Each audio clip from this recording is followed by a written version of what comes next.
Good morning. It's Tuesday, May 12th. Gonna go spot spray a little bit this morning, I think. Would like to spray corn this afternoon, and was kind of thinking about maybe doing some on the fields that weren't as affected by the frost. But it's 48 degrees, but it don't feel like it. It's super cloudy, and I think gonna be that way all day. So probably I'm gonna not try to spray any whole fields today. I hope Lizzie must think she has a critter. I hope I don't regret that. My concern is that since I'm seeing water seedlings, as soon as it warms up, those are going to grow super fast. And she really seems convinced she has something back there. Maybe we should go check it out. Well, now she's running.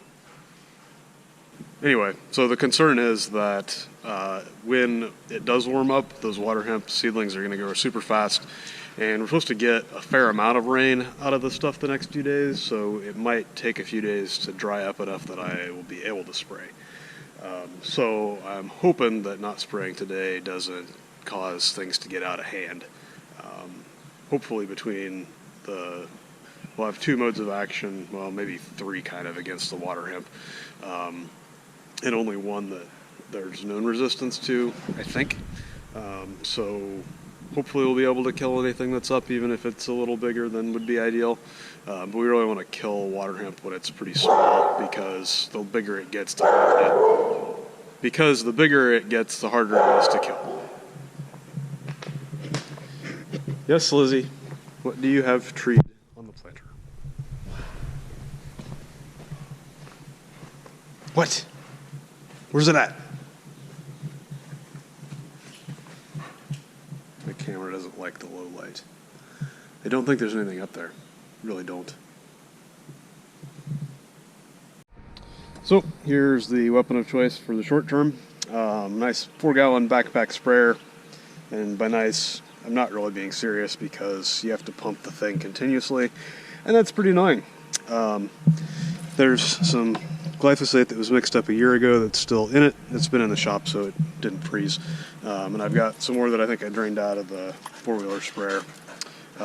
So I'm gonna load that up and go walk through the waterway here, not too far from the building site, and try to nail the grass that's coming on those terraces. And then probably jump on the 4-wheeler, and there's some kind of up by the road to the north of the farm, or on the north side of the farm side here, and want to take the 4-wheeler over. There's another farm 1.5 miles west that has kind of some creek bottom, we'll call it, ground. So lower lying, fairly flat ground that I didn't have a chance to check yesterday because I was running around in the Highlander. So I would like to go down there and see how much, if any, frost damage there is on that farm. And then we'll see where that gets us. That may be about the extent of today's activities, or I may do some random wrench turning on something. We'll see. All right, all geared up to kill some grass. Like I said, don't love this backpack sprayer. You have to pump the handle down here continuously. Even if you're spraying 10 seconds at a time, you can spray, I think maybe like 12 seconds is about when it runs out of pressure completely. Not the best design, in my personal opinion. I got this because I thought it would be better than a 2-gallon hand sprayer. But with a 2-gallon, you can pump it up and spray for a while, and you can, get through the tank with only pumping probably, 8 or 10 times maybe. This thing makes your arm tired. But we're gonna try to kill some grass. You can see down here in this waterway, there's sort of a bunch of patches of kind of fairly thick grass that's been established for a while. So would not be cost effective to spray the entire field with a rate of glyphosate that would be high enough to kill stuff like that. So we're gonna take the hurt directly to the spots that it needs, and try to get that stuff dead, or at least dying, so that when we post the soybeans, the herbicides we use then will knock it back as well if there's anything left at that point. This was, I believe, the first field of soybeans I planted, and the beans are actually emerging pretty good in some spots. This stuff, so there would be a row under the residue here that I don't see too much coming yet, but the ones in the open dirt seem to be coming up pretty decent for the most part. So we've got the cotyledons out and starting to get the first real leaves.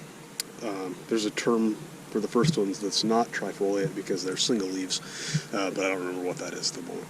But soybeans coming up, hopefully not up when it frosted yesterday, or maybe a few of them were like where you can see the yellow there. They might have got dinged a little bit, but I think they'll be okay. Die. Die. And we've already lost pressure. I'm hoping the sound effects increases the effectiveness of the glyphosate. Not sure, but can't hurt, right? Well, I'm quickly remembering why I thought it would be a good idea to mix up a kind of hot batch of Roundup and hit this with the big sprayer, because there's actually quite a bit of grass out here. I may regret the decision of using the hand sprayer to do this, but not like I have much else to do at the moment, I guess. Well, it continues to be quite gray. I haven't looked at radar, but it almost looks a little rainy. I didn't think it was supposed to rain until later tonight, but I'm not sure. In other news, perhaps it's the lack of sun that's dampering my cheerful mood, but I'm really questioning my life a little bit, and more specifically, why in the world I chose to do this with a hand sprayer. Because there is a lot of grass out here. I think I've mentioned it in front of the camera before, but the reason all this grass is here is mostly that the terraces were built before the waterway was sprayed off. So then a lot of established grass got buried, and even when it was sprayed later, then came back. I mean, there would have been probably a disc and a field cultivator pass, or maybe multiple passes across all of this stuff. And it's 3 or 4 years later now, and we still have grass problems. And even though glyphosate is supposed to kill everything, it's pretty hard to kill established grass unless you run a pretty high rate with that specifically in mind. The exception to that is if you turn a section of the sprayer off wrong or overlap onto a waterway, then it'll kill all the grass, no problem. But a rate of glyphosate that we would use to spray the entire field would definitely not kill this stuff. It would probably knock it back some, but you have a lot of above ground plant mass, so you don't get very good coverage down into the inner leaves. So even if you kill off the outside, probably there's some portion of the plant in the middle that's not going to die. And just having the root mass, established grass, perennial grass especially, is not the easiest thing to kill, even with glyphosate.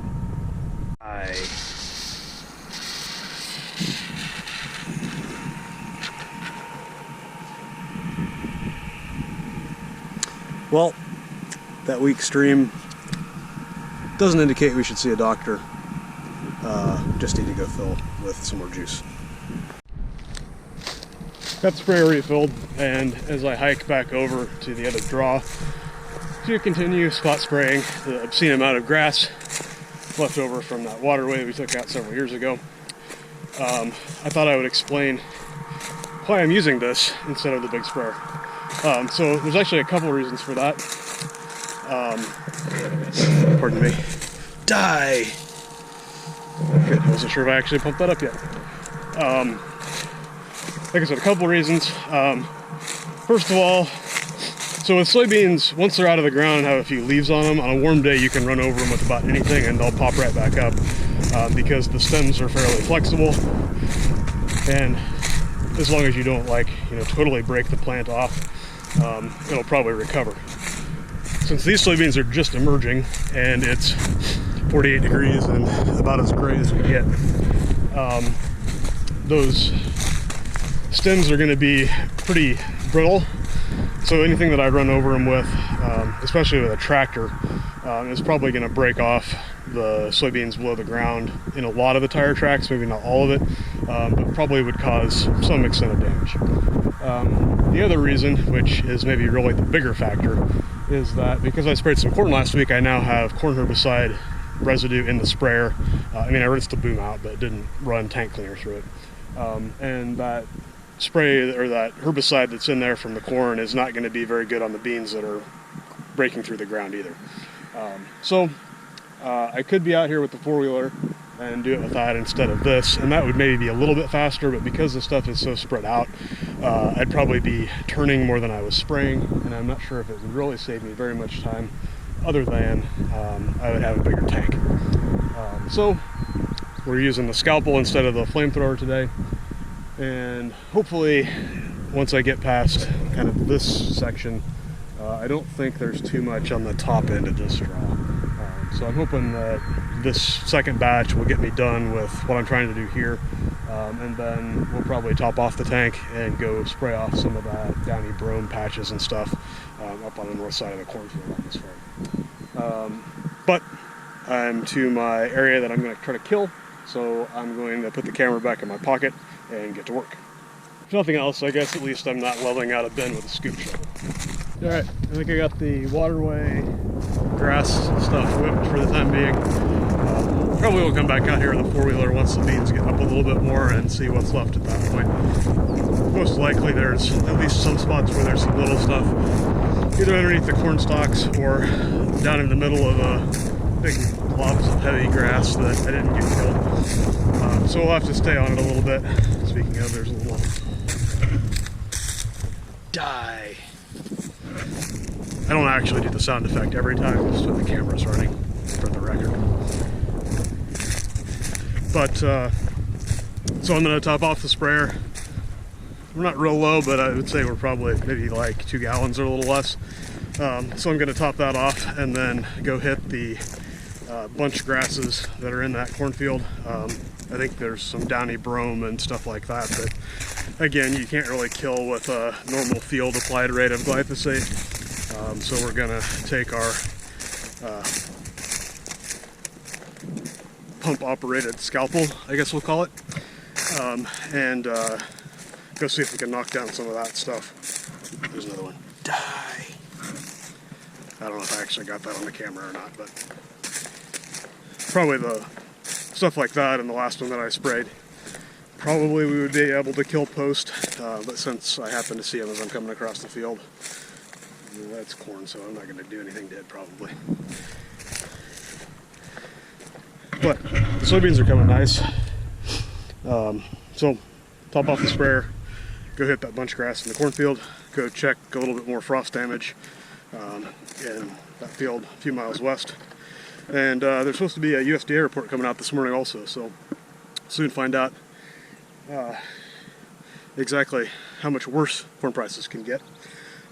Since the U.S. has a policy of cheap food and ethanol is really in the crapper right now.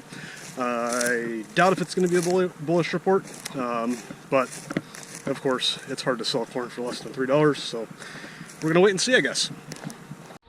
Well, made it back from spraying the grass patches and the corn with a brief break in the middle to chat with a fellow farmer on the road. So it looks like I only used about a gallon, so I've got some mixed up yet. I may do some more spot spraying this afternoon. But the more frustrating news to report is that the plastic clip that holds the bottom of the strap onto the sprayer snapped in two. So if I didn't have enough reasons to not like the sprayer, add that to the list, I guess. I'm not sure what my game plan is. Don't really want to throw it away, so probably I'll try to find something to replace that with, but not the level of quality that I would like to see. Since the camera doesn't seem to be listening to me pushing the button anyway, I think the corn was actually up a little bit, so I'm not sure what the report said, but it must not have been completely bad. I suppose at some point there has to be a limit on the amount of bad news that we can get. I would hope at least, because it seems like we've had plenty of bad news for the grain markets lately.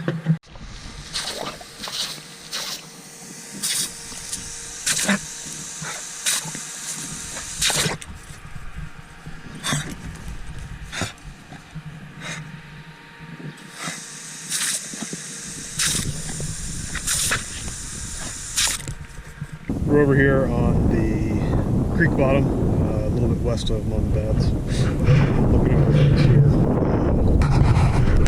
It doesn't seem like the frost damage here is as bad. I don't know if that's because of the variety or just being a little bit different climate conditions.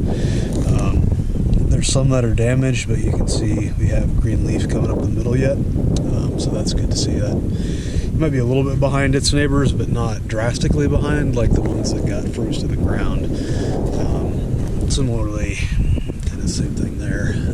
There are some over here it looked like that were frozen down to the ground, but overall not nearly as bad as it seemed like it was there at the home farmstead. Also wanted to get down here and check out the new Waterway and see how it was looking. The way the forecast looks right now, it sounds like we're going to get potentially a significant amount of rain in the next few days. So I kind of wanted to get some video of what it looked like now, so that if it looks like a disaster after this next round of rain, I can at least say that I tried about everything that I could. You can see we have pretty good growth out of the rye, especially on the stuff that we seeded last fall, and even what I seeded maybe a month ago now. We have quite a bit of little stuff growing. I mean, some of this probably was what I broadcast. You can see there's oats here that never really germinated, or maybe something ate, because it seems like that's just a husk. The erosion control mat chunks that we put in here and covered with dirt, the dirt, a lot of it kind of washed down, but the erosion control mat is still there. We have some grass growing, actually. Grass, or I think that's probably more of the perennial grass as opposed to rye being that small of blades. Starting to grow in those gullies. I have a feeling that it may not be there after the next week. I've got another chunk of erosion control mat here, which hasn't totally washed out all the dirt that we piled on top of it, but a lot of it. And then one chunk over here, although that maybe actually helped fill some of this in, because I think that it was a little deeper than that when we put that erosion control mat in over here. And really a pretty decent stand of grass in most of the spots. A little bit thin in some of this over on the kind of the side where it falls into the ditch here, but a lot of this rye should have a lot more root mass than above ground vegetation at this point, so there should be enough there to hold the dirt together halfway decent. The trouble is there's going to just be a huge amount of rain or a huge amount of water that comes down through here. Sort of the rule of thumb to some extent is that, like, when you're standing at the low point, basically anything that you can see is probably going to drain this way. And the neighbor over there doesn't believe in maintaining terraces, so there's a nice dam, or a hole through the dam in that one, and most of the other ones are level full, so they have absolutely no water holding capacity. And since the way that Iowa drainage law works, water flows downhill and the downhill side has to deal with it. There's not really anything that we can do about that other than try to put as much grass as we can in and try to catch the topsoil or the water, or slow down the erosion as much as we can, and sort of broadcast some. And this is kind of the section that I ran over everything with the four-wheeler bunch to try to pack it in before the showers that were coming at that time. And we got, I think, some benefit from that, especially down in that area, but still have some spots that are thinner than I would like to see. Unfortunately, I don't have any grass that will germinate in 3 hours, so probably it's going to be what it's going to be, and we'll just have to make the best of whatever we end up with. Hopefully we won't get 3 inches of rain in the next 2 days, or it will be spread out enough that there won't be a huge amount of runoff at one time. But it could be worse than they're predicting too, so we'll just have to see what happens. But the corn doesn't look terrible down here, which is good to know, because I was a little concerned with it being sort of a low-lying area. with a lot of uphill. So if you remember your basic high school science, heat rises because you have more space between the molecules, so less dense, and then the cold air goes to the low spots.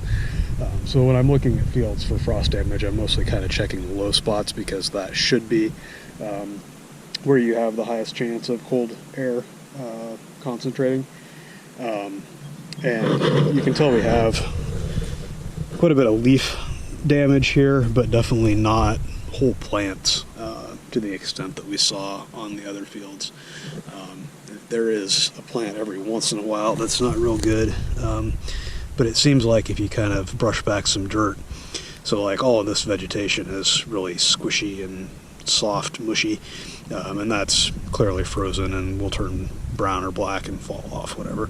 But the stuff down the last maybe half inch or so here still feels firm, so I mean the growing point, like where the actual cells are splitting or whatever, this should be below ground, and then like basically we'll push green vegetation up through the dead stuff.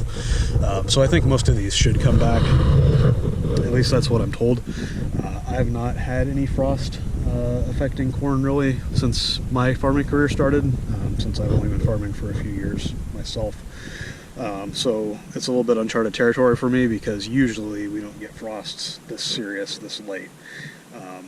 But I'm told you can ding corn pretty bad and it'll come back and it won't affect yield, although I'm a little bit skeptical that we didn't take the top end off of this, but not much we can do about it now, so just have to keep an eye on it, and hopefully things will green back up and get the plants a little healthier so that we can finish spraying